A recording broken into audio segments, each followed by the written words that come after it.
Hey everyone, this is Mike and I'm here with Isaac and we're here to talk about some video games. Now, more specifically, we're here to talk about the whole ongoing situation with the payment processors and their basically terms of service basically claiming that certain adult video games are inappropriate and they're basically trying to strong arm uh, gaming websites like Steam and itch.io to basically remove certain adult games off their platforms. Now, there is a interesting post from Pirate Nation on Twitter claiming that MasterCard denies pressuring Valve to restrict adult content, citing only illegal transaction prevention. Valve claims indirect pressure via payment processors, citing MasterCard's rules against offensive content following advocacy group complaints. Steam and itch.io adjusted adult game listings, sparking debate over payment processor influence. Now, Steam specifically have always had a pretty strong stance on what they can sell on their platform as long as it's not illegal. You're able to sell it on their marketplace, and they've always had strong rules when it comes to adult games. Like a kid can't just immediately access a game on Steam. There's always been an age gate. There's always been a bunch of steps you have to go through in order to see those games. Even if you're an adult and you're on Steam, you don't want to see these games. There's also other steps you have to go through, because me, as someone who uses Steam all the time, I don't see any adult games on Steam because I have an option to completely block them out from the marketplace. So it's not like Valve is just allowing people to just access these games with the simple click of a button. So Valve basically coming out and saying that basically our hand was forced to do this is very honest from them, and I'm glad to see that that honesty from the Steam platform. Now, it has been also stated that GOG, Good Old Games, owned by CD Projekt Red, has also taken a stance against the censorship in the payment processors when it comes to adult games, as in the past few days they had an entire campaign where you could download for free a bunch of adult games and whatnot. And obviously it's not a bunch of games that I would particularly play. The only games that were offered on that whole campaign that I would play was like Postal 2 and maybe Agony. But other than that, there was obviously to put the message, as long as it's legal, you should be able to buy it, and we've taken a stance against this. And then we also have another storefront also stating that they were targeted by payment processors with the censorship of adult titles, and they have no plans to remove any titles. Now, I haven't heard of this gaming storefront called Zoom, but just to see this storefront taking a stand against this is also a very good thing, and it's probably a good thing for their reputation, as they're probably going to bring a lot of people to their storefront. And I think that's also a really good advantage to take. And lastly, with this whole evolving story, now they're also the payment process is also claiming that games like Grand Theft Auto and Saints Row are also something that should be delisted according to the payment processors. Now, I just want to say, if they go after GTA, these payment processors are basically done, especially considering how popular GTA 5 is and how anticipated GTA 6 is.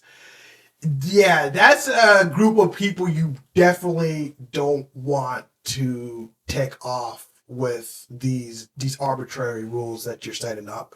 Again, it's a game that's basically been around for such a long time, and it's filled with so many adult themes and whatnot, but it's insanely popular.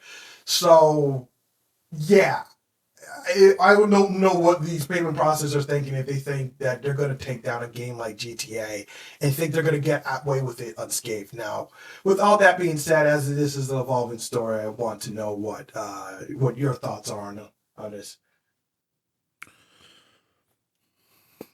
I mean, that's a lot of information you just threw out within a very short period of time.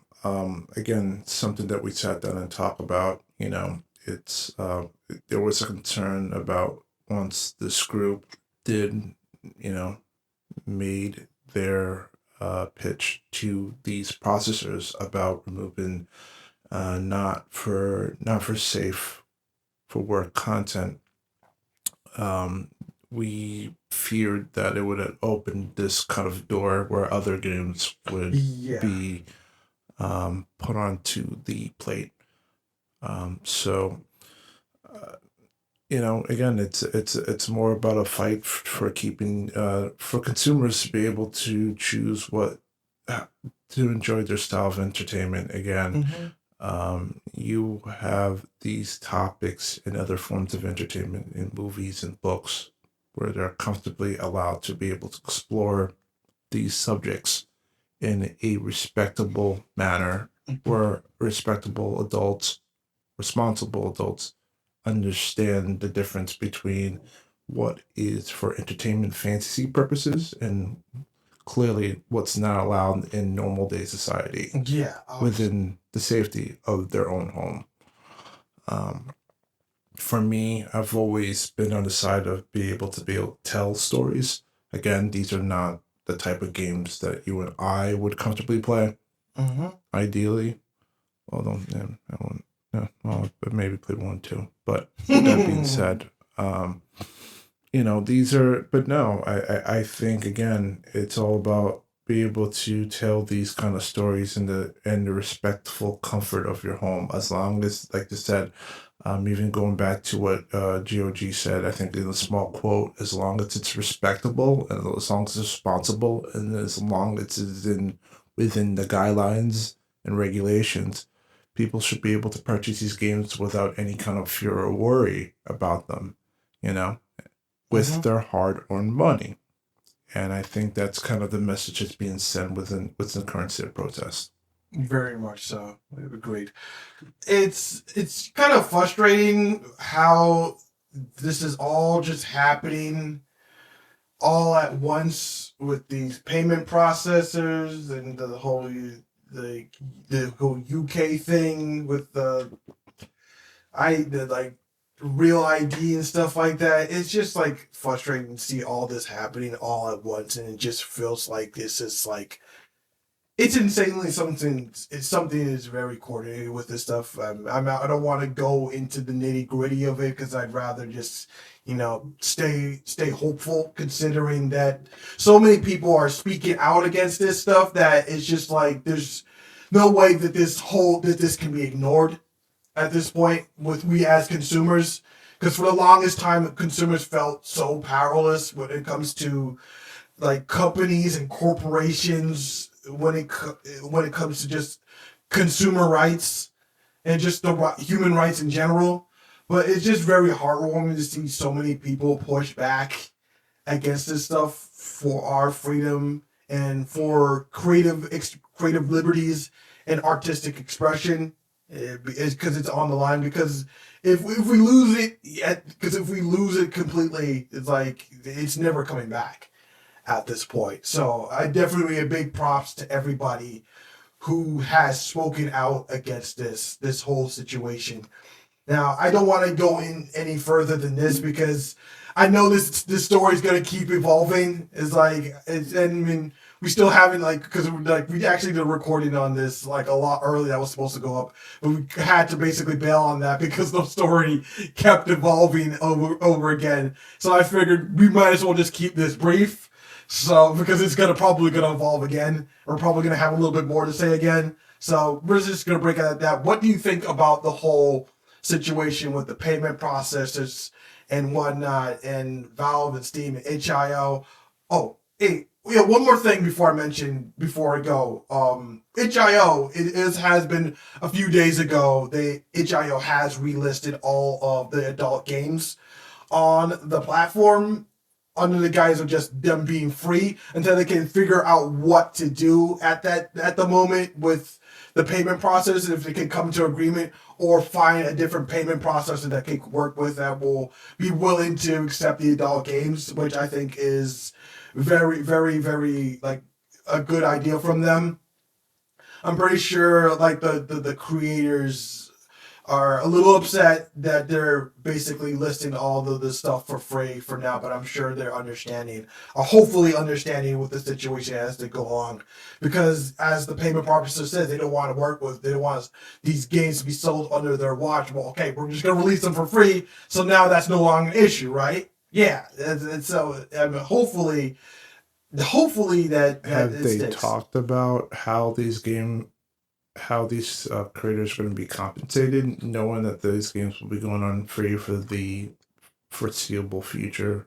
I'm not too sure. I believe I have. Yeah, I'm not too sure. It's not something I just overheard, but I could just take a little big. Actually, nope, nope. Actually, no. Probably best not to delve into it. All I know that is just exactly what they've been doing. But and I do hope they are going to be compensated for their games being released for free for the time being until they can get this crap sorted out. But again, it's something that I probably look into later because again, this is an evolving story, and we're probably going to have more to say on it later. So it's best to just cut it out here. Again, anyway, as I was saying, like, what do you think about the whole situation with the payment processors, with Steam, with itch.io, with all these storefronts, and pushing back against these payment processors and this censorship of games and artistic freedom? Let us know. And if you like what we do here, please rate, comment, and subscribe. I'm Mike with Isaac, and we are saying peace.